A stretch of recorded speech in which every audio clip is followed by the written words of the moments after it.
एकमेकांच्या family structure बद्दल बोलणं गरजेचं आहे की आमच्या घरचं फॅमिली डायनामिक्स असं आहे. म्हणजे इथपासून पण भांडणं झालेली आहेत की लग्नानंतर कळलं की यांच्याकडे 4 दिवस वेगळं बसावं लागतं. त्या मुलीचा खूप मोठा म्हणजे ऑब्जेक्शन होतं तिचं ते की मॅडम मी जे याला सांगते आम्हा दोघांमध्ये बेडरूममध्ये ते मला कधीतरी भांडणामध्ये सासऱ्यांकडनं ऐकू येतं. मुलं होऊ देणं हा आजकालचा महत्वाचा मुद्दा आहे लग्न करण्यासाठी विचारण्याचा.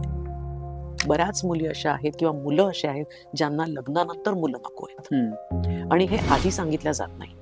म्हणजे तुम्ही इथे म्हणता ना इक्वेलिटी म्हणता, पण तुम्हाला नवरा उंच हवा, नवरा स्टेटसनी जास्त हवा, पगार जास्त हवा, मग ती इक्वेलिटी कुठे जाते? आताही आपण सिम्पलचं आपण कॉम्प्लिकेट करतोय की आता हा असा वागतोय तर मग नंतर कसा वागेल हे आधीच अज्युम करतोय. सेक्सलेस मॅरेजमध्ये मेजर कारणं जी आहेत की प्रेग्नन्सी असेल किंवा काही आजार असेल तर ती जेन्युइन कारण आहे. पण ही जी टाळण्याची कारण तुम्ही जे म्हणलं की त्या आम्हाला आमच्या पिढीला जर तिथे जायचं नसेल तर मन जोडणं खूप आवश्यक आहे. तुमची मनं दूर झाली तर तुम्ही फिजिकली कनेक्ट कसे होणार? सी त्याचं पास्ट हे काही अनडुएबल नाही आहे. बरोबर. ती फॅक्ट आहे. सो त्या फॅक्ट सोबत म्हणजे मी म्हणेन की तुम्ही मूव्ह ऑन हा शब्द मी नाही वापरत. मी कुठलाही म्हणजे ट्रॉमा असेल काय जे असेल you have to move along with it. आणि मला असं वाटतं की ती व्यक्ती आपल्याला जे आम्ही म्हणजे माझा शब्द आहे आमचा नागपूरचा की ती व्यक्ती अशी पोटातून आवडते, लोभ येतो त्या व्यक्तीचा. हे त्या व्यक्तीसोबत जर झालं ना, लोभ येतो हा शब्दच मला आवडलाय. किती वर्षांनी तो ऐकल्यासारखं वाटतं. तर इतकं छान त्या ती व्यक्ती अशी आपली वाटली पाहिजे.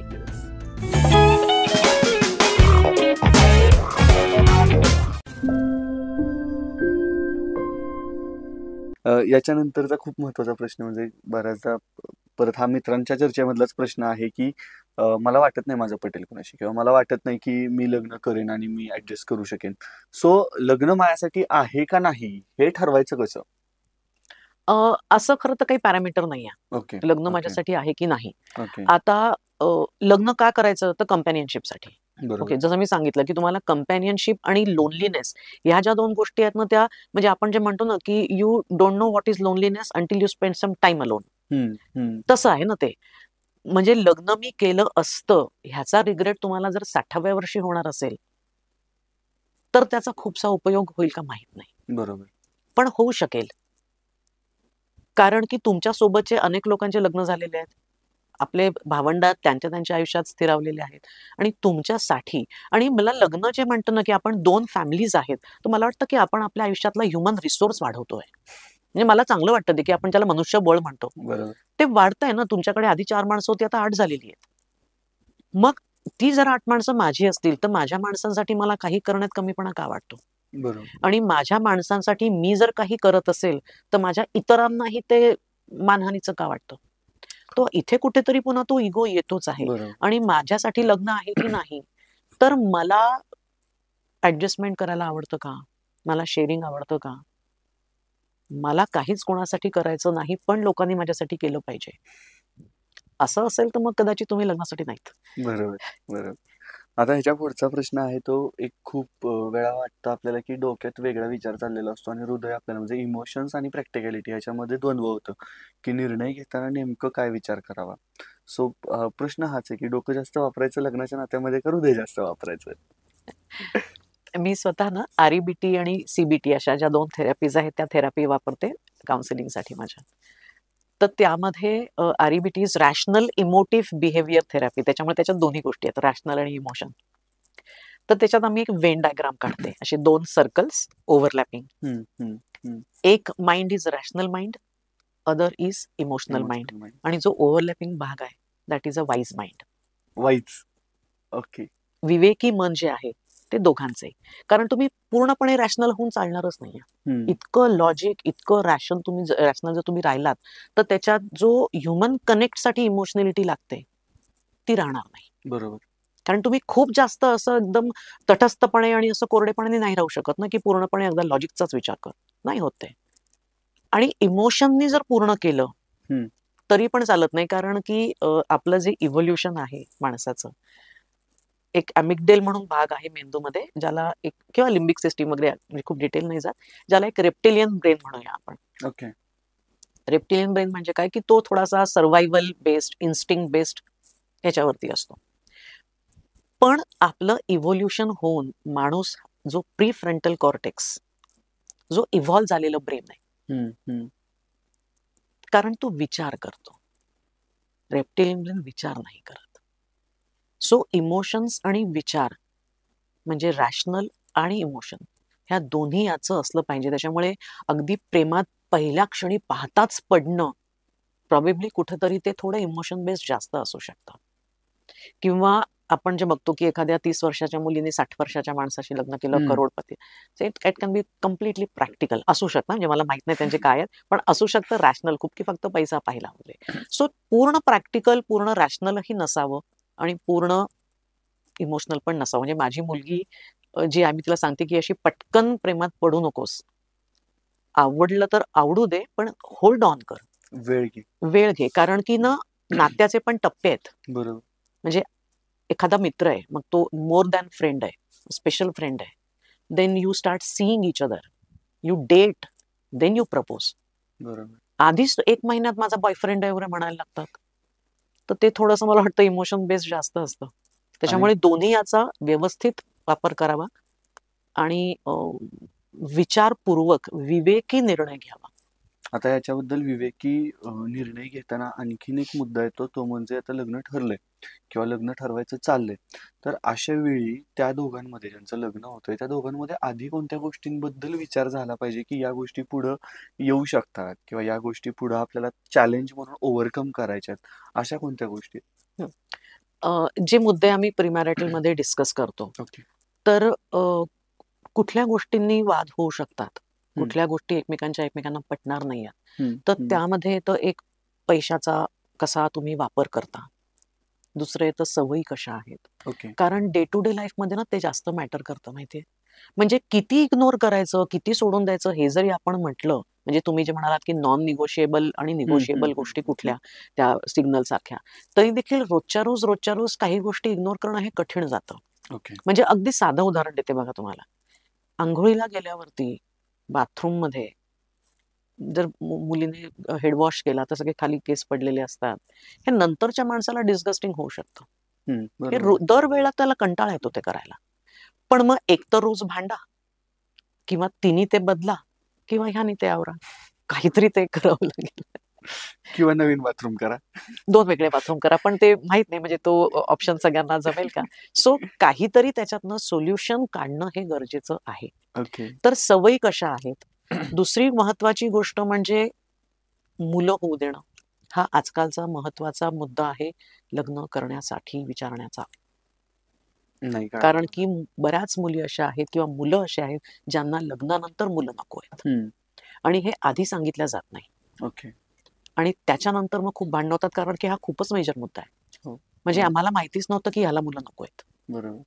म्हणजे माझी एक आत्ताची क्लायंट आहे, ती अगदी रिसेंट त्याच्यासाठीच खूप भांडण चालू आहे की डेस्परेटली तिला मूल हवंय आणि ही समहाऊ बघू करू असं करत तर ती म्हणजे याला जर नको तर त्यांनी केलं कशाला. 4 वर्ष झाली लग्नाला, आता शी इज डेस्परेट. सो हा खूपच मोठा मुद्दा आहे. आणि त्यातही म्हणजे अजून जे मुद्दे आहेत ना, म्हणजे काही ट्रान्सपरन्सी, म्हणजे आधी एकमेकांच्या फॅमिली स्ट्रक्चर बद्दल बोलणं गरजेचं आहे की आमच्या घरचं फॅमिली डायनामिक्स असं आहे.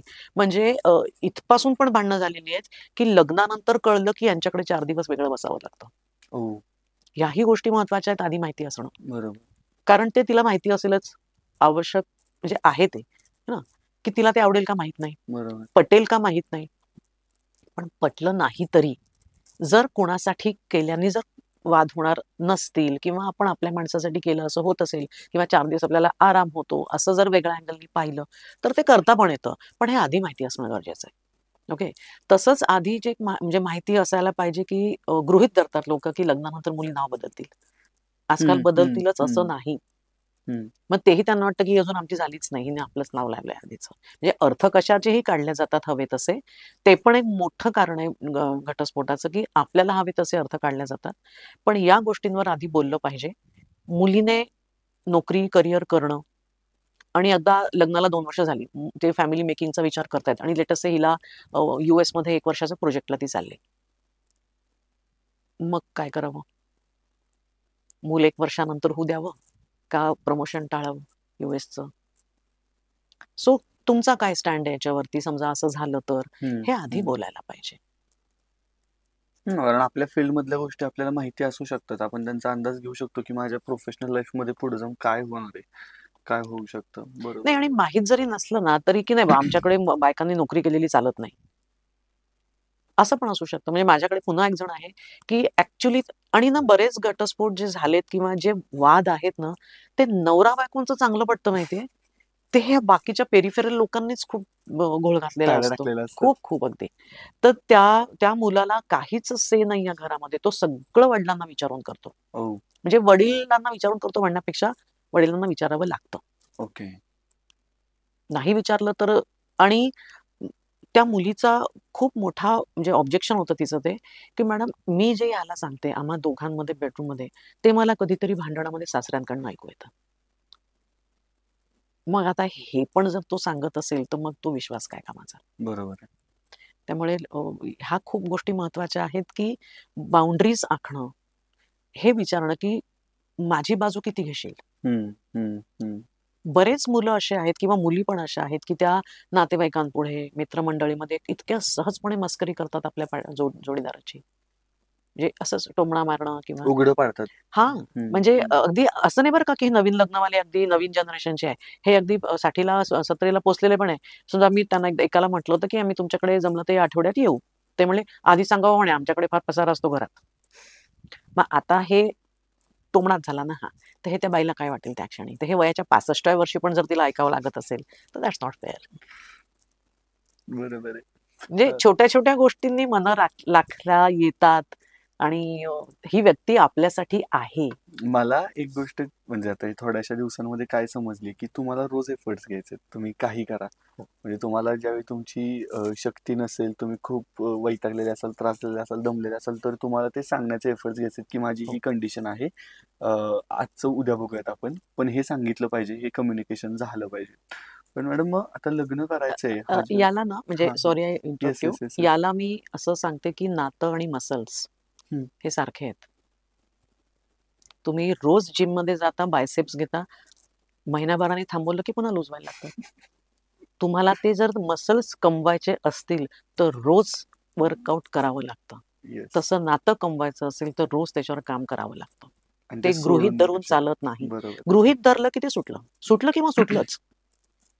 म्हणजे आधी जे घटस्फोट होत नव्हते आपण जे म्हणतो. हं, हं. मी असं म्हणेन आधीचे घटस्फोट जे आहेत ते ना कायदेशीर नोंदल्या जात नव्हते.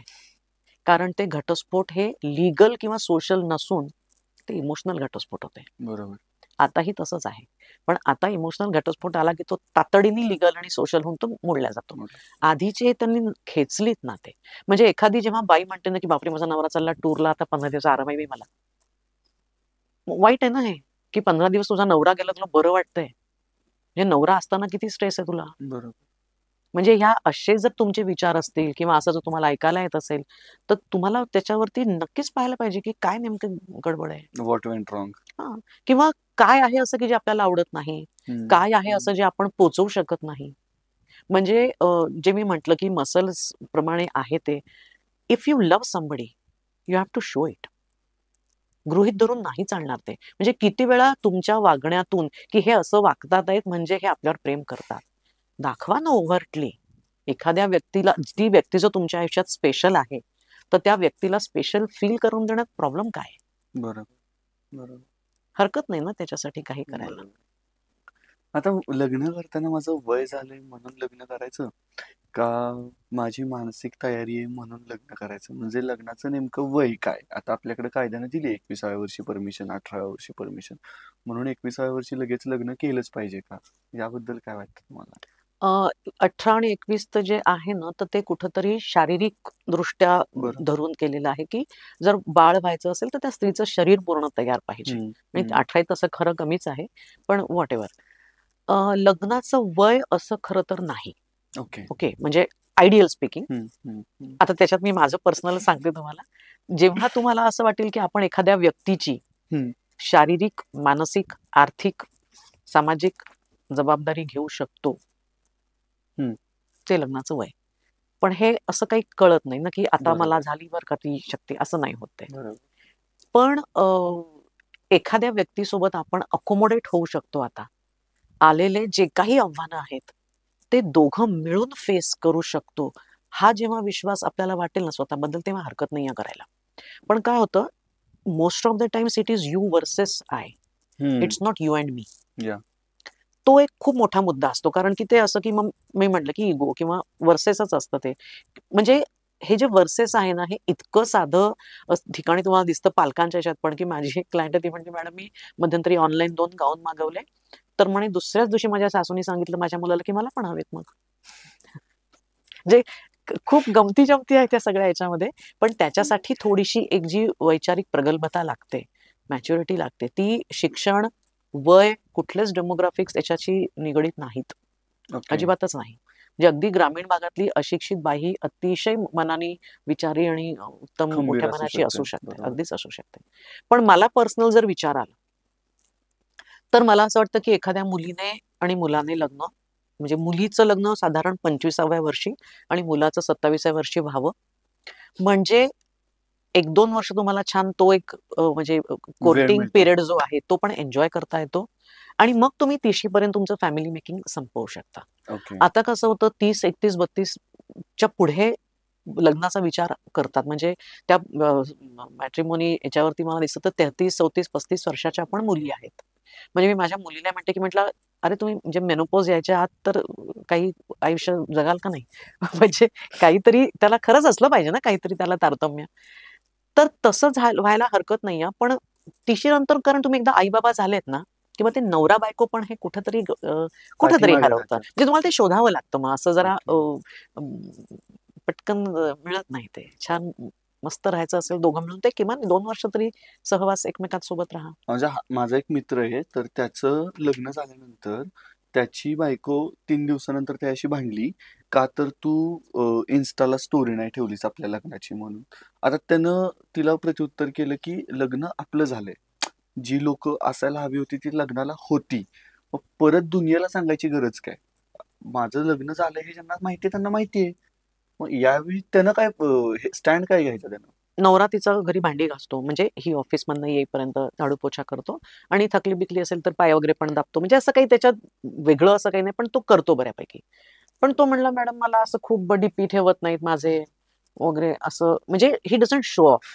हं, हं. तर ती इतकी कुरकुर करते त्याच्याबद्दल. तो म्हणले, "मॅडम आता मी काय करू मला कळत नाही, की मला नाही ते आवडत काही डी-पी ठेवणं किंवा काय. मला असं वाटतं म्हणे, की हॅपी बर्थडे आहे तर मी तुला म्हणेन ना, जगाला का सांगू?" तर एक्झॅक्टली. त्याचं सगळं ते वेगळं आहे, पण हिचे काहीतरी वेगळे आहे. सो हे मिथमध्ये खूप राहतात लोकं. मग ते हँडल कसं करायचं? आणि सोशल मीडियाने तर अक्षरशः वाट लावलेली आहे. नाही, हे यांनी सांगायलाच पाहिजे, की माझा याच्यावर विश्वास नाहीच आहे ठेवण्यावरती ओके. आणि माझं असंच असणार आहे. पण आता पण इट डझंट मीन की तसं आहे. हं, पण हं. त्याच्या काहीतरी मिडवे दरवेळेला आपल्याला आपलाच झेंडा लावून पण चालत नाही ना, मिडवे बरोबर, काढावाच लागतो. बरोबर. त्याच्यामुळे म्हणजे म्हणूनच बोलणं आवश्यक आहे आधी हे, की तुला ठेवायची आहे का तू ठेव. हां, तू ह्याला बंधन घालू नकोस, बरोबर. की आम्ही तर तुला म्हणतच नाही, तू अगदी दिवसभरच तो फ्लॅग लावून फिर. आमचं काही म्हणणं नाही. पण मला ठेवू नकोस. ओके. आजकाल मुलींच्या अपेक्षा वाढल्यात का असं वाटतंय का? सो मुलींच्या अपेक्षा वाढतायत का? तर हा का जर आधी घेतला, तर मुलींच्या अपेक्षा का वाढतायत हं. आणि मुलींच्या अपेक्षा वाढतायत का? असं 2 याच्यात ह्याला बघूया आपण, ओके. की मुलींच्या अपेक्षा वाढतायत का? तर हो. ओके. पण का वाढतायत? कारण की त्या काही वर्षापूर्वीपर्यंत त्यांच्या अपेक्षा हा प्रकरणच नव्हतं हे. त्याच्यामुळे आता त्या दिसायला लागल्यात, की यांच्या अपेक्षा वाढल्यात. पण ओके. एक तुम्ही जर 20-25 वर्षापूर्वी बघितलं, तर मुलांच्या अपेक्षा किती असायच्या बघा बरं. चष्मा नको, गोरी हवी, मंगळ नको, उंच हवी, सुगरण हवी, गृहकृत्य दक्ष, अशा कितीतरी असायच्या. त्यावेळेला मुलींच्या काय होत्या? घर चांगलं पाहिजे आणि निर्व्यसनी पाहिजे. तिच्या अपेक्षा होत्या का? तेव्हा त्यांच्या अपेक्षा ह्या नव्हत्याच हं, मोस्टली. ओके. हं. आता त्या दिसतायत म्हणून असं वाटतंय की त्या वाढल्यात. Okay, okay. ओके, पण आता ॲक्चुअली त्यांच्या अपेक्षा ह्या मुलांच्या बरोबरीने आलेल्या आहेत. ओके. वाढल्या असं मी नाही म्हणणार. तर आलेल्या आहेत आता त्यांच्या बरोबर. दुसरी गोष्ट का वाढल्या आहेत? हं. तर रेफरन्स पण बदलले. त्या पण कमवायला लागल्या, त्याही बरोबरीने आलेल्या आहेत. आता काही ठिकाणी त्या अवाजवी अपेक्षा आहेत हेही मी मान्य करते. अगदीच आहेत म्हणजे बालिश अपेक्षा आहेत काही. हं, हं, आणि हं. तुम्ही जे मगाशी म्हणलं ना, की लग्न कधी करायला पाहिजे. बरोबर. तर मी म्हणलं होतं, की ती मॅच्युरिटी एक यायला पाहिजे किंवा ती रिस्पॉन्सिबिलिटी जेव्हा आपण घेऊ शकतो. पण मॅच्युरिटीचा संबंध हा वयाशी नाहीच आहे. कारण मॅच्युरिटीची डेफिनेशनच मला असं वाटतं की एखाद्या निर्णयाची जबाबदारी जेव्हा आपण घेतो, ती जबाबदारी तुम्हाला घेता आली तर तुम्ही मॅच्युअर आहात. बरोबर. म्हणजे 5 वर्षाच्या मुलाकडनं पेला फुटला आणि त्यांनी पाणी पुसून टाकलं, तर ही इज मॅच्युअर. जर 30 वर्षाची बाई म्हणते, "मी फोडलाय का? चुकून पडला माझ्या हातून?" तर ती मॅच्युअर नाही. सो वयाशी काहीच संबंध नाही त्याचा. तेव्हा काही आहेत त्यांच्या की त्यांना कळत नाहीये की ह्या वरवरच्या दिखाऊ, चंगळवादाच्या, मटेरियलिस्टिक हं. अशा अपेक्षा आहेत आणि त्या वाढलेल्या आहेत. म्हणजे मगाशी जे आपण बोललो की मला पॅकेज हवं. का हवं? जर तुला 25 लाखाचं पॅकेज आहे आणि तुला हवं तसं लाईफस्टाईल तुझ्या पैशात जर छान जमू शकतंय, तर त्याचं पॅकेज थोडं कमी असल्याने प्रॉब्लेम काय आहे? बरोबर आहे. म्हणजे तुम्ही इथे म्हणता ना इक्वॅलिटी म्हणता, पण तुम्हाला नवरा उंच हवा, नवरा स्टेटसनी जास्त हवा, पगार जास्त हवा, मग ती इक्वॅलिटी कुठे जाते? सो ह्या अशा गोष्टी आहेतच. पण वाढलेल्या डेफिनेटली आहेत. काही अवाजवी पण आहेत. तर त्याचाही विचार मुलींनी करावा, की आपण लग्न करतो आहे, त्याच्यासाठी लागणाऱ्या ज्या अपेक्षा आहेत, त्या अपेक्षा लाँग लास्टिंग लव्हिंग मॅरिटल रिलेशनसाठी किती मॅटर करतात. यात आता तुम्ही अवाजवी अपेक्षा ज्या म्हणालात, त्या अवाजवी अपेक्षा कोणत्या आहेत, की म्हणजे जेणेकरून मुलींच्याही लक्षात येईल किंवा लग्न करायला इच्छुक असलेल्या मुलांच्याही लक्षात येईल, की हां, ही अपेक्षा आहे पण ती अवाजवीमध्ये जाते. ही अपेक्षा पूर्ण करण्याची जबाबदारी माझी नाहीये. त्यामुळे अशा कोणत्या 2-3 सांगता येतील का? पेक्षा मी असं म्हणेन, की ज्या कारणाने मुली त्या मुलांना रिजेक्ट करतात. हं, त्याच हं. म्हणजे अपेक्षांमध्ये बसत. बरोबर, बरोबर. एक आली होती मुलगी, ती म्हणे, "मॅडम तो मला भेटायला आला, पण तो असा क्रॉक्स आणि बरमुडावरती आला." ओके. म्हटलं, "मग?" तो म्हणे, "अगं असा कसा तो प्रेझेंटेबल? तो जर आता आपल्याला पोटेन्शियल पार्टनरला भेटायला येतोय, तर त्यांनी नाही का म्हणे नीट प्रेझेंटेबल यावं?" म्हटलं, "कदाचित त्यांनी असा विचार केला असेल, की मी काय दिवसभर घरात चोटाबुटात नसणार आहे. तर बरोबर. मी जसा आहे तसाच." म्हणे, "अच्छा, हो का? असंही असा अँगल असू शकतो का?" म्हणजे आपण जी अपेक्षा ठेवतो आहे, ती लॉजिकल आहे की नाही हे तर कळलं पाहिजे ना. हं, तर हं. जोपर्यंत ते कळत नाही, तोपर्यंत त्या आवाजीच असतात. त्याच्यानंतर एक मुलगी म्हणली, की "माझे आई-वडील नगरला असतात, तर मला नगरचाच मुलगा हवाय." म्हणलं, "का?" तर म्हणे, की "मी एकुलती एक आहे आणि मग माझ्या आई-वडिलांना म्हातारपणी म्हणजे दुसरं कोण आहे?" हं. म्हटलं, "आई-वडील किती वर्षाचे आहेत आता?" तर म्हणे, "52 आणि 50." म्हटलं, "ते डिपेंडंट म्हातारपण येण्यासाठी अजून 25 वर्ष आहेत ना किमान. बरोबर. 25 वर्षात तर तुझी मुलं शिकून पण बाजूला गेलेली असतील. तर तू त्याच्यासाठी आत्ता नगरचाच हवा असा आग्रह का धरतेस?" हं. सो ह्या ज्या अपेक्षा आहेत त्या वरवर दिसणाऱ्या ज्या दिसतात, त्या अवाजवी मला वाटतात किंवा हे जे मी म्हटलं, की इतकं हवं, तसं हवं, दिसायला हवं आणि बरेचदा ना मुलींना हे पण वाटतं, की आमच्याकडे सगळं आहे. मग आम्ही का व्हाय शुड बी सेटल्ड ऑन लेस? बरोबर. तर आमच्याकडे सगळं आहे म्हणजे काय? म्हणजे त्यांना त्या स्वतःला एक ग्रँडिओरचा इल्युजन आहे का काय? ते पण बघायला पाहिजे. तर थोडंसं कुठलाही बाब, की वाजवी कुठल्या अपेक्षा पाहिजे मी सांगते. अवाजवी त्याच्याशिवाय ज्या येस, येतील त्या. Yes, yes, yes. हे तर महत्वाचं आहे. स्वभावाने मुलगा कसा आहे, मुलगी कशी आहे, हं. जे आपण म्हणतो मन मिळावू, पण ते मन मिळावू नंतरच कळतं. आपण पत्रिका बघतो, गुण तर म्हटलं की गुण म्हणजे कुठले गुण? हं. की 8-8 वाजेपर्यंत झोपून राहता हा गुण. मला समजून घेणारी मगाशी तुम्ही म्हणालात, की अरे हा ना रात्री मित्रांकडे गेला की 1-1 वाजेपर्यंत येत नाही.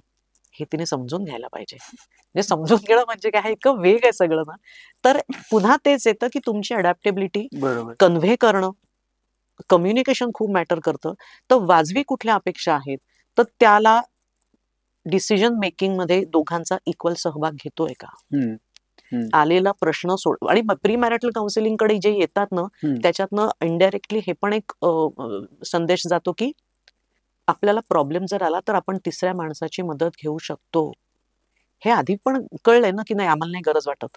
बरोबर. असे असतात, की त्या याच्यात लिहिलेलं असतं, की लग्न जमलं तर कोणाची मदत घ्यावी लागेल. हं, हं. त्या म्हणजे मी ज्या प्रोफाईलवरती माझ्या मुलांची नव्हती, की सेक्सॉलॉजिस्ट, गायनोकॉलॉजिस्ट, सायकॉलॉजिस्ट तर कोणी म्हणतात, की आम्हाला कोणाची गरज वाटत नाही. आपण काही तज्ञ नाहीत ना त्यातले. सो हरकत काय आहे? बरोबर. इझंट इट? तर वाजवी या अपेक्षा आहेत, की तुमचे निर्णय एकमेकांच्या सोबत तुम्ही घेणार आहात का? एकमेकांना आदर देणार आहात का? आदर सगळ्यात पाहिजे. लव्ह मी तर म्हणते नंतर येतं. कारण लव्ह हे असं काही नाहीये, की हे केलं म्हणजे लव्ह. हं, हं. ओके. बरोबर. Love is not physical love making. त्याची व्याख्या त्याची नाहीये. व्याख्या वेगळी येते, बरोबर. इझंट इट? तर जे इन्ग्रेडियंट्स आहेत चांगल्या लग्नात, जे एखाद्या नात्यासाठी जे वाजवी आपण म्हणतो, तर ते कुठले, की आदर आहे का? विश्वास, ट्रस्ट खूप महत्वाचा आहे. बरं ट्रस्ट म्हणजे काय? की हा माणूस माझ्या पाठीशी उभा राहील काही झालं तर. ही व्यक्ती माझी आहे. हा विश्वास असणं गरजेचं आहे ना. बरोबर. मग जर यांनी आता जसं मगाचे उदाहरण दिलं की ते मामा म्हणाले की करू नको 7-8 महिने फोन, येईल वटणीवर, आणि जर यांनी नाही केला तर हा तिच्या पाठीशी नाही उभा राहिलेला. बरोबर. मग तिला कसा विश्वास वाटेल की मी सगळं सोडून जर याच्याकडे आलेली आहे. तो विश्वास महत्वाचा आहे. सो आदर, विश्वास, स्पेस देणं महत्वाचं आहे. म्हणजे जशी मी अशी ती वेन डायग्राम सांगितली तशीच लग्नाची पण आहे की एक सर्कल इज मुलगा, दुसरं सर्कल इज मुलगी. ओव्हरलॅपिंग लाईफ हे जास्त असलं पाहिजे, पण प्रत्येकाची इंडिव्हिज्युअल ब्रिथिंग स्पेसही असली पाहिजे. तुम्ही जर एकमेकांना असं करून टाकलं तर तुमचा जो मगाचा शब्द होता जांगड गुत्ता, तोच होणार आहे. तो व्हायला नको. बरोबर. सो थोडी ब्रिथिंग स्पेस द्या ना. समजा तिने म्हटलं की मी या शनिवार रविवार माझ्या मैत्रिणींसोबत नाईट आउटला चाललेली आहे, काय प्रॉब्लेम आहे? बरोबर. तो मित्र जर म्हणतो की यार तुला सगळं म्हणजे क्लासिकल म्युझिक आवडत नाही, मला आवडतं, तर मग मी जातो कोणासोबत तरी, लेट्स से दुसरी कोणी मैत्रीण आहे ती. पास्ट तर खूप त्याच्याबद्दल तर बोललोच नाही आपण. तो एक खूप मेजर इश्यू आहे. काय पास्ट हा मेजर इश्यू आहे? आपलं प्रत्येकाचे जे पास्ट असतात ते पास्ट जुने कुठले तरी फोटो अजून त्याने डिलीट केलेले नाहीत. त्याच्यावर नाचबाद होतात, सांगितल्या जात नाही. सो सगळ्या ह्याच्यात ही ट्रान्सपरन्सी असणं हे पण आवश्यक आहे. नवरा बायकोत. बरोबर. बरोबर. कारण नाही तर ते फसवणूक केली हे खूप वाईट फिलिंग असतं, आणि त्यांनी तो जो विश्वास तुटतो तो तुटतोच. मग ती किती तुम्ही सांगला तरी ती एक ते निशाण राहतच ते. आणि ते मग प्रत्येक गोष्ट येणारी पुढची आपण त्याच नजरेनं पाहतो की हे 100% खरं आहे का, की ह्याच्या पाठीमागे आणखीन काही 2-4-5% म्हणजे गोष्टी ती एक राहिल्या. तो चष्म्यावर तुमचा एक छोटासा एक लेअर जर आला ना ग्रे रंगाचा की तुम्हाला स्वच्छ नाहीच दिसत ना. मग ते बरोबर. तसंच आहे ते. त्याच्यामुळे ह्याच अपेक्षा वाजवी आहे की निर्व्यसनी आता प्रत्येकाच्या वेगळ्या आहेत, आणि आजकाल मोबाईल हे पण व्यसन मध्येच येतंय की. म्हणजे कदाचित माझ्या जनरेशनला निर्व्यसन हे महत्वाचं वाटतंय, पण तुमच्या जनरेशनला की ऑकेजनल पार्टीत घ्यावंच लागतं, आजकाल कॉर्पोरेट सेक्टरमध्ये तर करावंच लागतं, ह्याच्यावर पण माझा विश्वास नाही की करावंच लागतं असं काही नाही. It completely depends on you, आणि तुम्ही ते एक एक्सक्यूज म्हणून बघता की करावंच लागतं. माझं म्हणणं असतं की तुम्ही ह्या व्यक्तीला जेव्हा निवडता आहात तर तुम्ही तुमचं पोटेन्शियल पार्टनर म्हणून तर निवडताच आहात, शिवाय जर फॅमिली मेकिंग करणार असाल तर तुमच्या मुलांचे आई आणि वडील म्हणून पण निवडता आहात. मग तुमच्या मुलाला त्याचा परिणाम, त्याचा प्रभाव हा येणारच आहे.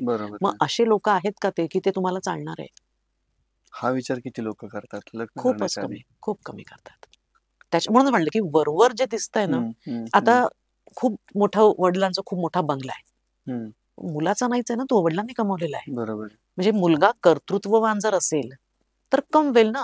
बरोबर. पण आजकाल तुम्ही जे मगाशी म्हणलात ना अपेक्षा, तर बहुतांश मुलींना, सगळ्या नाहीत, परत अपवाद आहेतच, परत ते डिस्क्लेमर की सगळं मला रेडी छान पाहिजे, मी अलगद त्यात जाऊन बसेन. म्हणजे वयाच्या 30व्या वर्षीच मुलाकडे स्वतःचं घर हवं, गाडी हवी, सेटल्ड हवा. ह्यांच्याकडे आहे का? माझा मुलगा पण पुढे विचार करू शकतो ना की मग मी हिच्याशी का लग्न करायचं, मी माझ्यापेक्षा जास्त कोण कमवत असेल तर ती बघायला काय हरकत नाही. आता बोलता बोलता उल्लेख आला म्हणून थोडंसं पास्ट रिलेशन्स बद्दल एक प्रश्न आला डोक्यामध्ये, तो घेऊ आणि पुढे जाऊ. तो म्हणजे की माझा एक मित्र होता आणि त्याचं जवळपास 7.5-8 वर्षांचं रिलेशन होतं. ते रिलेशन ब्रेक झाल्यानंतर परत तो लग्नाच्या नात्यामध्ये दुसऱ्या मुलीसोबत गेला, आणि ते गेल्यानंतर त्या मुलीला थोडंसं इन्सिक्युरिटी त्याच्या पास्टबद्दल वाटायला लागली की अरे यानं त्या मुलीसोबत हे सगळं केलंय, मग त्या दोघांचं चांगलं पटायचं, मग तरी ब्रेकअप झालं, मग आता माझ्यासोबत पण तसंच वागेल का? अशा वेळी त्या मुलाने तिला सिक्युअर कसं फील करून दिलं पाहिजे?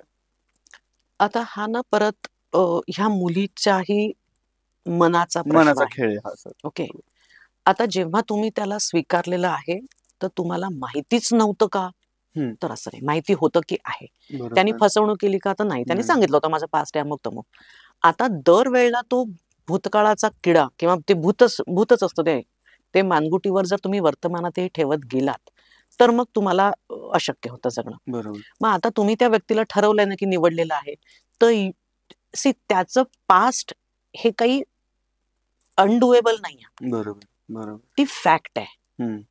सो त्या फॅक्ट सोबत म्हणजे मी म्हणेन की तुम्ही मूव्ह ऑन हा शब्द मी नाही वापरत. मी कुठलाही म्हणजे ट्रॉमा असेल काय जे असेल, you have to move along with it. It's not move on, it's move along. की तो आहे, त्याचा पास्ट होता, पण आता जर त्यांनी सगळं पास्ट थांबवून मला निवडलेलं आहे तर आय अज्युम और आय प्रे की आता तो कमिटेड माझ्यासोबत आहे. बरोबर बरोबर. आता त्याचा पास्ट होता म्हणून तो दुसरीकडे पुन्हा मला सोडेल का, हा प्रश्न जितका अनिश्चित आहे तितकाच मीही ह्या मुलासोबत 100% लॉयल राहीलच ह्याची तरी गॅरंटी कुठे आहे? बरोबर. म्हणजे मलाही पुढे आयुष्यात दुसरं कोणी आवडलं नाहीच असं होणार नाही अशी ही खात्री ही तरी देऊ शकते का स्वतःची? म्हणजे आपण देतोच आहे पण तसं होणारच नाही याची खात्री असंही नाही. माहिती नाही ना आपल्याला. त्याच्यामुळे जर ती व्यक्ती म्हणते आहे तळमळीने की मी सगळं सोडलंय आणि आता I am loyal and committed to you, तर आय थिंक तो विश्वास आपण ठेवला पाहिजे आणि त्याच्या सोबत पुढे जायला पाहिजे. माझा अजूनही क्लायंट आहे असंच की त्याच्या बऱ्याच मैत्रिणी होत्या आधी. आता तो कुठे गेला ना एकटा, म्हणजे बाहेर जरी गेला आणि त्याला समजा अर्ध्या तासाच्या ऐवजी पाऊण तास लागला तर त्याला रस्त्यात थांबून सेल्फी पाठवावा लागतो की तो कुठे आहे. बापरे, हॉरिबल आहे. हो, पण अशामुळेच लोकांना भीती वाटते. हो, ओके, कारण ह्या गोष्टी मित्रांच्या चर्चेमध्ये येतात ना की अरे मला हे करावं लागतंय. आता तुम्ही म्हणजे आता भीतीचा हा मगाचा उत्तर कदाचित थोडंसं मी एक्सटेंड आता करते की तशी भीती का वाटू नये. तर तुम्ही मला सांगा की जेव्हा चर्चा होतात तेव्हा माझं इतकं मस्त चालू आहे यार, काय लाईफ आहे माझं, इतकी छान माझी बायको, याच्यात हॅपनिंग काहीच नाही ना. सांगितलं जातं ते काहीतरी सनसनीखेज, बातम्या बघाल सनसनीखेज, पेपर परीक्षेचा कसा गेला, जे प्रश्न नाही आले त्याच्याबद्दलच चर्चा होते, पण पास सगळे होतात ना. मग ही एक जनरल ॲटिट्यूड आहे सगळ्या लोकांची, एक मानसिकता आहे की साधारण जे निसटलेलं आहे, जे चुकलेलं आहे, जे नकारात्मक आहे ते जास्त चर्चेला जातं. आणि आमच्यासारख्यांकडून जेव्हा क्लायंटचे असे जास्त हे येतात, मी का सांगते कारण माझ्याकडे आमचं खूप छान चालू आहे मॅडम असे सांगणारे नाहीच येणार ना. बरोबर. माझ्याकडे ज्यांचे प्रॉब्लेम आहेत तेच येणार. सो माझ्याकडे उदाहरणं तीच आहेत. सो माझ्या उदाहरणामधून लोकांनी धडा घ्यावा की असं करून चालणार नाही ना की त्याच्यापासून दूर पडावं. आजकाल घटस्फोट पण वाढतायत, याच्या पाठीमागं कुठेतरी हीच रिझन्स असावीत का की लोक इन्सिक्युअर आहेत किंवा खूप जास्त बर्डन करतायत एकमेकांना, का त्याच्या पाठीमागं वेगळी कोणती रिझन्स आहेत? नाही, घटस्फोट वाढतायत त्याच्या पाठीमागे कारणं जी आहेत ती बरीचशी ना सॉल्व्हेबल आहेत ऍक्च्युअली. ओके. म्हणजे फार अगदी म्हणजे मला पुन्हा पर्सनली विचारायला जो काउन्सिलर, तर ज्याला काहीतरी खूप मानसिक मोठे आजार आहेत, मोठे म्हणजे अगदी फारच मोठे आजार आहे, डिसऑर्डर वगैरे, किंवा काहीतरी सेक्शुअल प्रॉब्लेम आहे की जो नाहीच रिपेरेबल आहे किंवा खरंच काहीतरी मोठं आहे, कारण बरेचसे सेक्शुअल प्रॉब्लेम हे रिपेरेबल ट्रीटेबल आहेतच. ओके, तसं काही आहे, किंवा काही खूप मोठी फसवणूक झालेली आहे किंवा काहीतरी म्हणजे इन्फिडेलिटी ज्याला आपण म्हणतो, असं काही जर असेल ना तर ह्या मेजर कारणांनीच मला वाटतं लोकांनी विचार करावा. अर्थात ही कारणं असतानाही लोक लग्न निभावणारी आहेतच, पण करायचं असेल तर ही खरंच मेजर कारण आहे की आम्ही जस्टिफाय की ठीक आहे यार नकोच. पण ह्या फुटकळ कारणांनी जी लग्न मोडल्या जातात ना, तर मला वाटतं लोकांचा पेशन्स कमी झालेला आहे, सहनशक्ती कमी जी झालेली आहे ती, म्हणजे संयम तर कमीच झालाय, सहनशक्ती कमी झालेली आहे आणि दुसऱ्याला समजून घेण्याची थोडीशी एक हे कमी झालेली वाटते मला, की थोडा सेल्फ सेंटर्ड विचार जास्त होऊ लागलाय. आणि घटस्फोट वाढण्याचं म्हणजे ते एकच कारण याच्यातला भाग नाही, पण जो मित्रांमधून चर्चेला जातो तसा प्रभाव जो पडतो नकारात्मकतेचा, ऍक्च्युली 10 पैकी अगदी 4 लोक असे असतील की ज्यांची भांडणं होतात आणि वाद होतात, 6 लोक छानच आहेत, पण ज्यांना भीती वाटते ते 6 लोकांकडे बघत नाहीत, ते या 4 बघतात. तर असा जो परिणाम ना प्रभाव मित्रमंडळींचा आहे तो घटस्फोटावर पण होतो, की मग तिने तर घेतला, ती राहू शकते. म्हणजे इव्हन मुलं झाल्यावर पण मला असं वाटतं की तुम्हाला जर लवकर लग्न का करायचंय, की ऍटलीस्ट तुम्ही जन्माला येणाऱ्या मुलाची तरी वाट नका लावू. बरोबर, तुम्हाला तो वेळ, कारण 31, 32, 33 वर्षी लग्न केल्यावर मुलं व्हायची पण घाई करतात आणि मग पुन्हा काहीतरी वाद झाले की मग त्या मुलावर म्हणजे त्या मुलाची अक्षरशः दया येते, अक्षरशः दया येते, कारण तो मुलगा कुठलीही चूक नसताना इतकी प्रचंड मोठी शिक्षा आणि किंमत मोजतो, त्याला काही अर्थच नाही. तर तेही एक कारण असतं की ती राहू शकते, ती तर राहते एकटी, मग मला का नाही जमणार, हे खूप बऱ्यापैकी मोठं कारण आहे. Okay okay. म्हणजे चुकीच्या पद्धतीने पियर प्रेशर जे येत आहे ना ते हे पण आहे. आता तुम्ही मगाशी बोलता बोलता म्हणालात की त्यावेळी म्हणजे जुन्या काळी जे घटस्फोट होते ते घटस्फोट लिगली घेणं तेवढं शक्य नव्हतं लोकांना किंवा तिथपर्यंत जाणं शक्य नव्हतं. पण इमोशनली त्यांचे घटस्फोट झालेले असायचे. ते एकमेकांपासून वेगळे असायचे. मी बराच ऑनलाईन बरंच काय-काय बघत असतो आणि त्याच्यामध्ये आणखीन एक टर्म आली जी आली सेक्सलेस मॅरेज म्हणून, की ते दोघं एकमेकांसोबतच नाहीयेत. म्हणजे बायकोची रूम वेगळी आणि नवऱ्याची रूम वेगळी आणि ते 1-2 वर्ष नाही, चांगले 15-15, 20-20 वर्ष एकमेकांशिवाय वेगवेगळ्या रूममध्ये राहतायत किंवा को-एक्झिस्टंट आहेत, पण डिपेंडेबल नाहीयेत. सो हे सेक्सलेस मॅरेजेस का होतायत आणि आत्ताच्या पिढीला या फेजमध्ये जायचं नसेल, तर काय प्रिकॉशन घेतली पाहिजे? अ, आता सेक्स हा जो प्रकार आहे ना, हा जगातल्या सगळ्या लिव्हिंग बीइंग्स मध्ये आहेच. बरोबर, ओके. बरोबर. फरक एवढा आहे की जे नॉन ह्युमन आहेत, हं, ते लोकं फक्त प्रजा उत्पादन करण्यासाठी करतात. प्रजा उत्पादन न करताही सेक्स फक्त माणूस करतो. कारण इट्स अ प्लेजरेबल ॲक्टिव्हिटी आणि त्यानी फक्त शरीरच नाही, तर it's a best way, it's a physical way to connect mind, असं त्याच्याकडे ॲक्चुअली पाहायला गेलं पाहिजे. मग जर तुमची मनं जुळली नसतील आणि तरीही सेक्स करत असाल, तर मग कुठेतरी ते मला वाटतं तुम्ही प्राण्याकडे जास्त जाताय. It's just a mating them. हं, ओके. हं.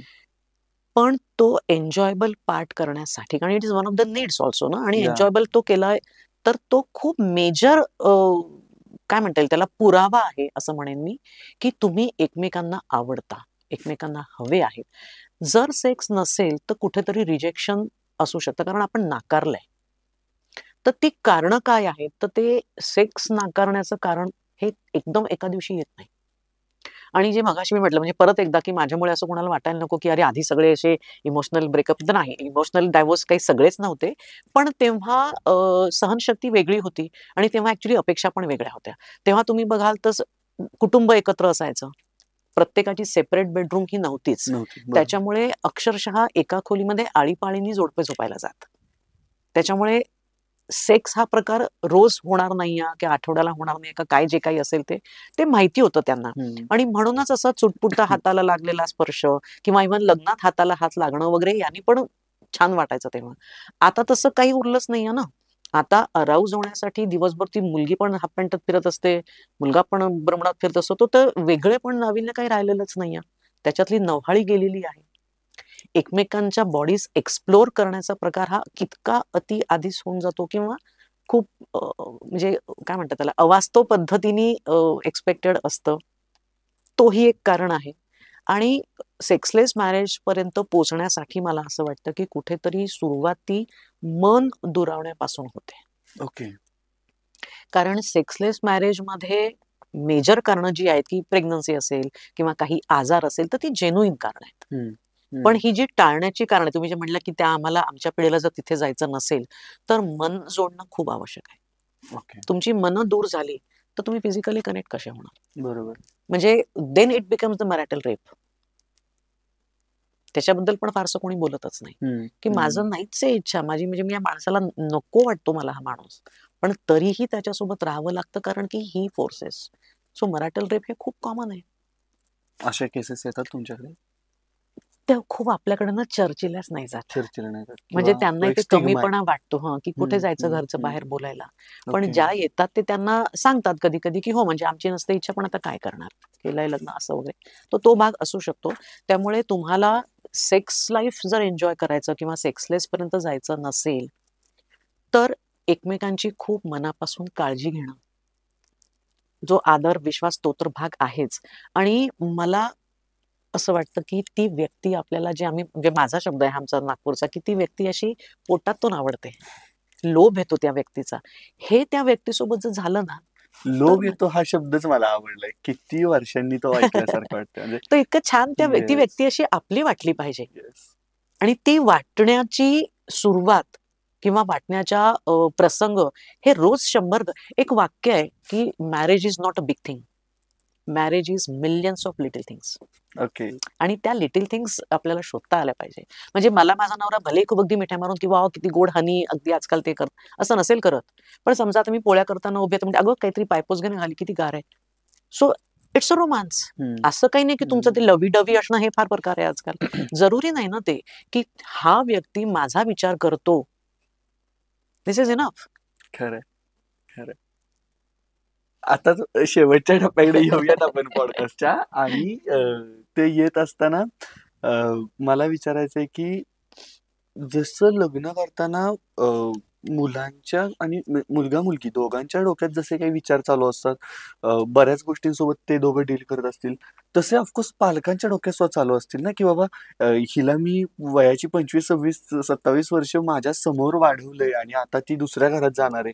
किंवा पालकांचं असेल की अरे आता ह्याच्या आयुष्यात कोणतरी येणार आहे आणि आता हा मे बी आता मला तेवढं विचारणार नाही किंवा मला तेवढं सांगणार नाही जेवढं तो तिला सांगेल. सो पालकांचे काय प्रश्न असतात की जे सुद्धा या दोघांनी खरं तर थोडंसं पुश केले पाहिजेत किंवा तिथं पालकांची सुद्धा काळजी घेतली पाहिजे की हो. हे गोष्ट त्यांच्या डोक्यात चाललेत पण आपण हँडल करू हा विश्वास दिला पाहिजे. अगदी अगदी अशा कोणत्या गोष्टी? अगदी हे आहेच. म्हणजे आता आपली मुलगी एवढी आपण वाढवली आणि आता दुसऱ्याच्याकडे ती या जाणार या राहिला.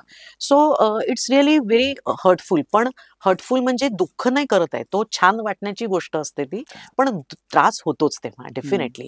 तसंच थोडंसं टेन्शन मुलालाकडे म्हणजे मुलाच्या घरी पण असतं की आता इतके वर्ष हा आई करणारा मुलगा होता. आता अचानक त्याचं कोणीतरी काळजी दुसरी मुलगी घेणार आहे. म्हणजे ह्याच्यावरूनही वाद होण्याचे पुन्हा असू शकतात बरं का गोष्टी.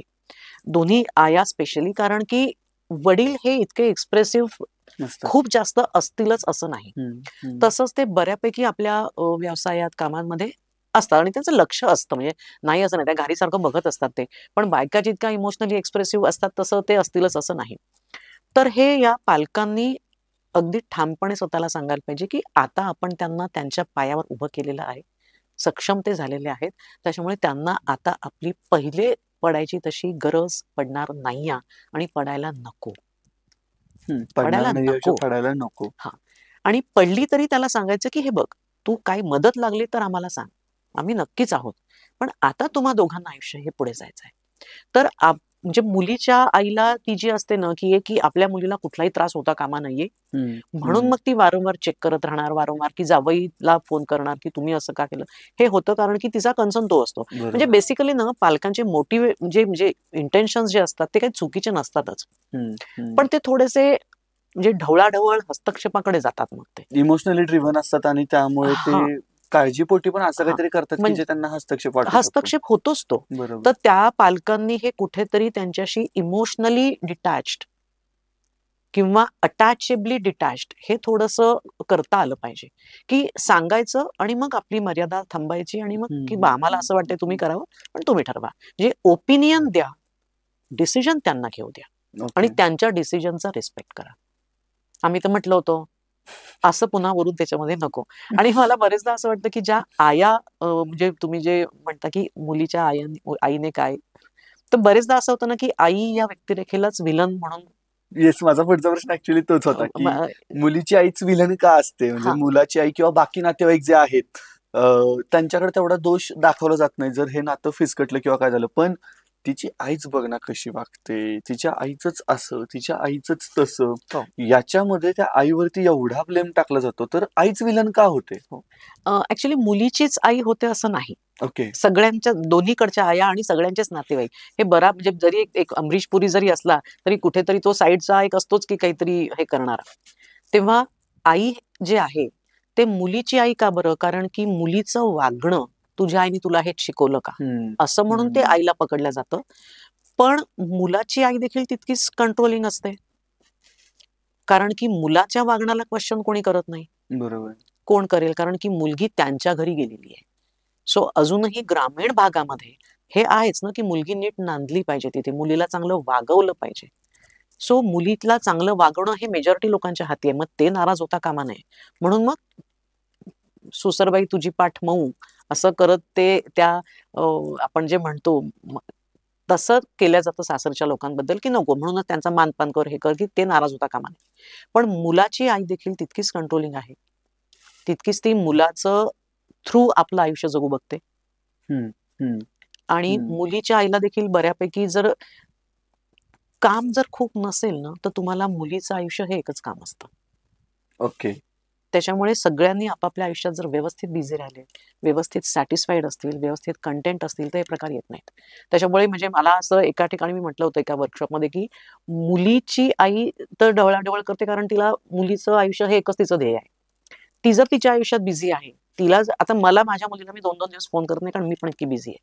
सो तुमच्याकडे जर खूप रिकामपणा आहे ना, डोक्याला मेंदूला काहीच काम नाही दुसरं, तर तुम्हाला हे सुचू शकतं. सो तुम्ही पण व्यस्त व्हा, दुसऱ्या ह्याच्यात व्हा. मुलगी चांगल्या आणि तुम्ही तिला शिकवलाय, संस्कार दिले, तर ते करेल की. बरोबर. तिच्यावर विश्वास ठेवा. ओके, निभवेल ती सगळी नाती. तसंच मुलाच्याही आईने हे लक्षात ठेवलं पाहिजे, की आपण आतापर्यंत जो आपलं स्वयंपाकघर किंवा आपल्या घरापुरता जो आपलं एक कंट्रोल होता, त्याच्यात दुसरं कोणीतरी आता एक शेअर करायला आलेली आहे, तर माझ्या हातून आता जाईल का? ह्या भीतीमुळे पुन्हा ती कंट्रोल करू बघते. हे पण होतं. त्यामुळे मुलाची आई ती कल्प्रिट किंवा विलन असं असण्यापेक्षा मला असं वाटतं, की मुलाचे वडील जे आहेत ना, I think they also share a big part. कारण की ह्या म्हणजे बरेच मुलं सांगतात, की आमच्या आईने आम्हाला खूप कष्टाने मोठं केलं आणि खूप तिने कष्टाने मोठं केलं म्हणजे वडिलांनी काय केलं मग? म्हणजे तिच्यावर ही वेळ जर येते आहे, की आई असमाधानी आहे, आईच्या इच्छा पूर्ण झालेल्या नाहीत. आपला मुलगा आपल्या सुनेचं जसं कौतुक करतो, तसं कौतुक माझ्या नवऱ्याने माझं कधी केलं नाही. तर ह्या ज्या कुठेतरी जेलसी असतात, हे जे कुठेतरी सॅटिस्फॅक्शन कमी असतं, तर त्याच्यासाठी सासरे पण जबाबदार आहेत. बरोबर. त्यांनी आपल्या बायकोला नाही ना खूप छान म्हणजे आईला त्या बेसिकली परत तेच आहे, की ज्या त्या व्यक्तीनं ज्याच्या त्याच्या नात्याची जबाबदारी घेतली पाहिजे आणि तेवढं सक्षम झालं पाहिजे. ते जर होत असेल तर मग आपल्याला व्यवस्थित जबाबदारी आणि करता मर्यादा दोन्ही पण. बरोबर. सो आपल्या पॉडकास्टच्या शेवटच्या टप्प्याकडे येताना मला हे विचारायचंय, की घटस्फोट होत आहेत, इन्सिक्युरिटीज आहेत, नाती टिकत नाहीयेत हे दिसतंय किंवा ऑप्शन्स अवेलेबल आहेत. पण हे सगळं असताना सुद्धा जुन्या काळी सुद्धा ह्या गोष्टी थोड्याफार प्रमाणात होत्याच की. पण काही नाती गेली शेवटपर्यंत, की बाबा मरणानंच ते वेगळे झाले नाही तर झाले नाहीत. सो हे जे लग्नाचं नातं आहे, हे शेवटपर्यंत टिकवण्यासाठी मला काय काय केलं पाहिजे किंवा म्हणजे लग्न करणाऱ्याला काय केलं पाहिजे ज्यामुळं हे नातं शेवटपर्यंत जाईल? यात मला असं वाटतं, की जी तुम्ही आधीच्या काळाचा उल्लेख केला, तर आधीची नाती खरंच खूप जीवाभावाची होती एकमेकांसोबत. म्हणजे जरी मी म्हटलं, की त्यांचे इमोशनल डायव्होर्स होत होते, तर ते घटस्फोटाचं प्रमाण आपल्याला आता वाढलेलं का दिसतंय, तर तेव्हाही होतंच ते. पण कदाचित ते नोंदल्या जात नव्हतं आणि मनाने नव्हते. पण अनेक लोकं असे आहेत, म्हणजे माझे आई-वडील असतील किंवा आता माझ्या लग्नाला डिसेंबर महिन्यात 34 वर्ष होत आहेत. ओके. सो अनेक नाते असे आपण पाहिलेले आहेत, की जे खरंचच अगदी एकजीव होते आणि एकमेकांसाठी होते. मला असं वाटतं, की त्यावेळचे जे जोडपे आहेत ते आणि आताच्यामध्ये मला मेजर फरक काय दिसतो, तर त्या लोकांनी ना खूप पुढचा विचार करत कसं होईल, काय होईल असं नाही केलं. ते समोर आलं ते त्याला निभवायचं आणि पुढे जायचं. इतका ओके. सिंपल त्यांनी म्हणजे कीप इट सिंपल असं जे असतं ना एक ते तत्व तसं त्याने ठेवलं होतं. आताही आपण सिंपलचं आपण कॉम्प्लिकेट करतोय, की आता हा असा वागतोय तर मग नंतर कसा वागेल? हे आधीच अझ्युम करतोय. सो त्या लोकांनी नाती निभावली कारण की त्यांनी हे मान्य पहिल्यांदाच केलं होतं, की या व्यक्तीसोबत निभवायचं आहेच. निभवायचं आहे. हो. न्यायचंच आहे नातं हे पुढे. हं, हं. मग न्यायचं आहे, तर ते त्याच्या गुणदोषासकट आपण त्याला स्वीकारलेलं आहे. बरोबर. ओके, हा एक मुद्दा. दुसरा मुद्दा आधीच्या काळात देखील ही क्लिअरिटी होती, की आयुष्य हे फक्त हॅपी नसतं. या. आयुष्यामध्ये सगळ्या भावना आहेत. अपमान आहे, दुःख आहे, कोणी तुम्हाला रिजेक्ट करणार आहे. त्या हॅपीनेस सारख्याच मला स्वीकारता आल्या पाहिजे. सगळ्या शेड्स आहेत ना आयुष्य म्हणजे. बरोबर, बरोबर. ह्याचाही त्यांना ॲक्सेप्टन्स होता. तिसरी गोष्ट त्या लोकांच्या गरजा आणि अपेक्षा खूपच म्हणजे अगदी मर्यादित होत्या. खूपच मर्यादित आणि खरंच ज्याला एका रोजच्या आयुष्यासाठी एवढ्याच होत्या. म्हणजे मानवी जीवनाला वास्तवतेला जागतात, धरून होत्या. वास्तवतेला धरून होत्या, त्या होत्या. आणि आयुष्याला जसं पुढे येत गेलं तसं बघत गेले ते. म्हणजे आधीच्या काळी तर उलटं त्या मुलाला बहिणीचं लग्न कर किंवा असं अनेक जबाबदाऱ्या होत्या खरं. बरोबर. आता तसं पाहिलं तर मुलाला ॲक्चुअली खूप जबाबदाऱ्या नाही आहेत. म्हणजे ॲटलीस्ट मोठ्या सिटीजमध्ये तरी. बरोबर. आई-वडिलांनी घरं देखील ऑलरेडी बांधलेली आहेत. म्हणजे मुलांना खरं तर खूप जास्त टेन्शन्स नाही आहेत. पण तरीही का इतकं क्लिष्ट आपण केलेलं आहे हे कळत नाही. तर त्याची कारणं काय असू शकतील? तर अपेक्षा खूप वाढल्या आहेत आणि त्या अपेक्षा अपेक्षांपुरत्या न राहता त्या अपेक्षा मागणीमध्ये जात आहेत. ओके. म्हणजे ज्याला आम्ही आमच्या आर-ई-बी-टीमध्ये एक्स्पेक्टेशन्स आणि डिमांड ह्यातला फरक सांगतो, की अपेक्षा असू शकते ना, पण त्याची डिमांड झाली की गडबड होते. की हां, म्हणजे यांनी म्हणजे आता एक जण माझ्याकडे यूएसचा क्लायंट आहे, की तिने सांगितलं, की हा जर माझ्या आईला आईसारखं मानतो, तर मग तो मदर्स डेला माझ्या आईचा फोटो का नाही लावत? वॉव! ह्याच्यावरून म्हणजे आपण हवे त्या गोष्टींचे आपल्याला पाहिजे तसे अर्थ काढणं, हे खूप मोठं कारण आहे. आपल्याला हवे तसे अर्थ. सो माझ्या आईचा फोटो त्यांनी ठेवायला पाहिजे, म्हणजे मला आवडलं असतं ठेवलं तर, ही अपेक्षा झाली. पण माझ्या आईचा फोटो त्यांनी ठेवलाच पाहिजे ही ही मागणी डिमांड झाली. झाली. बरोबर. सो हा येतो तिथे, तो गडबड करतो. त्याच्यामुळे अपेक्षा आणि मागणीतला फरक कळत नाही. मटेरियलिस्टिकपणा खूप वाढलेला आहे. सोशल मीडिया टेरिफिक अफेक्ट करतो आहे. सेक्सलेस मॅरेजमध्ये मगाशी माझा उल्लेख राहिला, ते प्रचंड प्रमाणात पाहिलं जाणारं porn, that is a biggest thing. Okay. खूप जास्त मॅटर करतं ते. म्हणजे स्ट्रेस लेव्हल आणि इरेक्टाईल डिस्फंक्शनिंगचा देखील हे आहे, कारण आहे. कारण जे त्याचं संबंध आहे. ओके. खूप पॉर्न पाहिल्यामुळे अपेक्षा काहीतरी वेड्यासारख्या झालेल्या आहेत. हं. पण हे कळत नाही लोकांना की ती पॉर्न फिल्म आहे. फिल्म आहे. समबडी इज डायरेक्टिंग, कोणीतरी ॲक्ट करतंय. ते रिअल लाईफ नाही आहे. पण ते बघून अपेक्षा खूप वाढलेल्या आहेत ओके. वेड्यासारख्या, आणि ओके. मग त्या पूर्ण झाल्या नाही की भांडणं होतात. म्हणजे विदिन 2-3 मंथ्स जर मुलाला जमत नाही असं करत ती मुलगी अशी हैराण करते त्या मुलाला, की त्याला त्या ऑफिसमध्ये पण परफॉर्मन्स एन्झायटी, घरी पण परफॉर्मन्स एन्झायटी. त्या मुलांनी करायचं काय मग? आणि मग त्याच्यावरून दुसरे ऑप्शन्स जसं तुम्ही मगाशी म्हणालात ते पण पाहिल्या जातात. सो बरोबर. फटाफट पेशन्स कमी झालेला आहे. सो चांगल्या हॅपी लाईफसाठी जर आपल्याला काय हवं, तुम्ही जर हा प्रश्न विचारणार असाल, की जेणेकरून लोकांची भीती कमी होईल लग्नाकडे जाण्याची, कारण ह्या गोष्टी फार काही कठीण नाही आहेत. तर पहिली गोष्ट म्हणजे अतिशय उत्तम कम्युनिकेशन. आपल्या जोडीदाराचं ऐकून घेणं. त्याचीही एक बाजू आहे याचं भान ठेवणं. बरोबर. ओके. तिसरी गोष्ट महत्त्वाची आहे ती म्हणजे ज्याला आम्ही म्हणतो, म्हणजे मला कधी मराठी शब्द खूप आठवत नाही, तर लोकं म्हणतील की चॅनल मराठी आणि इंग्लिश बोलतात, असं नको. इमोशन्स व्हॅलिडेट करणं. हं. की मला जे वाटतं, "हे काही वाटतं तुला?" म्हणजे त्याच्या इमोशन्सच डिसमिस करून टाकल्या ना आपण. बरोबर. "अरे असं का वाटतंय तुला?" असं नाही विचारत. सो इमोशन्स व्हॅलिडेट करा. तुला हं, वाटणं हं. चुकीचं असू शकेल, पण तिला वाटतंय हे तर मान्य करा. बरोबर आहे. सो इमोशन्स व्हॅलिडेट करा. दुसरी गोष्ट, लव्ह लँग्वेजेस म्हणून एक खूप छान प्रकार आहे. हं, देअर आर हं. 5 डिफरंट लव्ह लँग्वेजेस. माझा एक त्याच्यावर व्हिडिओ पण आहे. ओके. तर आपल्या जोडीदाराची लव्ह लँग्वेज काय आहे, ह्याचा शोध घ्या. म्हणजे समजा तुम्हाला अजिबातच ओ का ठो इंग्लिश कळत नाही आणि मी तुम्हाला म्हटलं आय लव्ह यू, तुम्हाला नाही कळणार ते. मग एक तर तुम्हाला कळेल त्या भाषेत मला बोलावं लागेल, हं. किंवा मी जी भाषा बोलते ती तुम्हाला शिकावी लागेल. बरोबर. सो दुसऱ्याचा विचार करून, दुसऱ्या आपल्या जोडीदाराची काय लव्ह लँग्वेज आहे ह्याचा विचार करा. आणि it's like a muscle. Every day you see that, की तुम्ही दोघं जण एक्सक्लुझिव्ह एकमेकांसाठी किमान 10 ते 15 मिनिटं without any distraction, phone, laptop, mobile, एक 10 मिनिटं कुठली तरी घालवा. रिच्युअल्स करू शकतात, की रोज आम्ही रात्री जेवणानंतर फिरायला जातो. हं, नुसतं हं. एकमेकांच्या सोबत असणं हेही किती रोमॅन्टिक आहे. So some person exist for me, कसं छान फिलिंग आहे ते. या, या. तर ते लवी-डवी असण्याची गरज नाही. महागड्या गिफ्ट दिल्याच पाहिजे ह्याची गरज नाही. पण त्या व्यक्तीचं आपल्या आयुष्यात असणं किती महत्त्वाचं आहे, हे त्या व्यक्तीपर्यंत पोहोचवा. त्याला गृहीत धरू नका. ते म्हणतात ना, घर म्हणजे काय असतं, तर घर म्हणजे कधी-कधी एक माणूसच असतं, जिथं आपल्याला आपलेपणाचं फीलिंग मिळतं. सो हो.